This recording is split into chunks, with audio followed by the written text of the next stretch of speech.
Ես շատ ցավում եմ, որ այդպիսի հաղորդագրություններ են տրվում, որովհետև բացարձակապես իրականությանը չի համապատասխանում եւ նման բաները որևէ ինչ-որ կառուցողական իրենց մեջ էություն եւ բովանդակություն չեն կրում, այդպիսի բան չկա, այսինքն նրանք ասեկոսներ, որոնք որ գիտեք ասեկոսները չեն, բամբասանքների վրա հիմնված բաներ են, ենթադրություններ են, որոնք որ որևէ աղերս չունեն իրականության հետ։ Ուրեմն այդպիսի բան տեղի չի ունենում ինստիտուտում եւ որևէ մտադրություն չկա, այսինքն անգամ մտքով որևէ մեկի նման բան չի անցել։ Սա իմ պատասխանս դրան եւ սա ցավում է, որ այդպիսի ուրեմն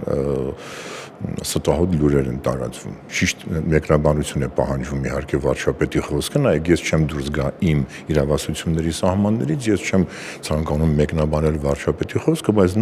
նրա խոսքը հետեւյալն էր, որ պետք է ցանկացած պետական պաշտոնյա իր գործողություններում, որոնք որ առնչվում են օտար երկրյա բարձրաստիճան պաշտոնյաների հետ շփումներին, պետք է առաջնորդվի Հայաստանի արտաքին քաղաքականության ուղեգծով, այսինքն նրա տարով եւ ոգով։ Ես պատրաստվում եմ դա անել, իհարկե, անշուշտ, իհարկե դա պատրաստվում եմ դա անել, իսկ ինստիտուտը մեր ունի իր օրակարգը, որը որ որևէ կերպ չի վենանայվում եւ փոփոխության չի ենթարկվելու։ Սա իմ պատասխանը։ Ես կարծեմ շատ միանշանակ եմ ասում, հա, ինստիտուտը ունի իր օրակարգը գործունեության, որը որ եւ նախկինում եւ այսօր նույնն է մնում եւ դա որևէ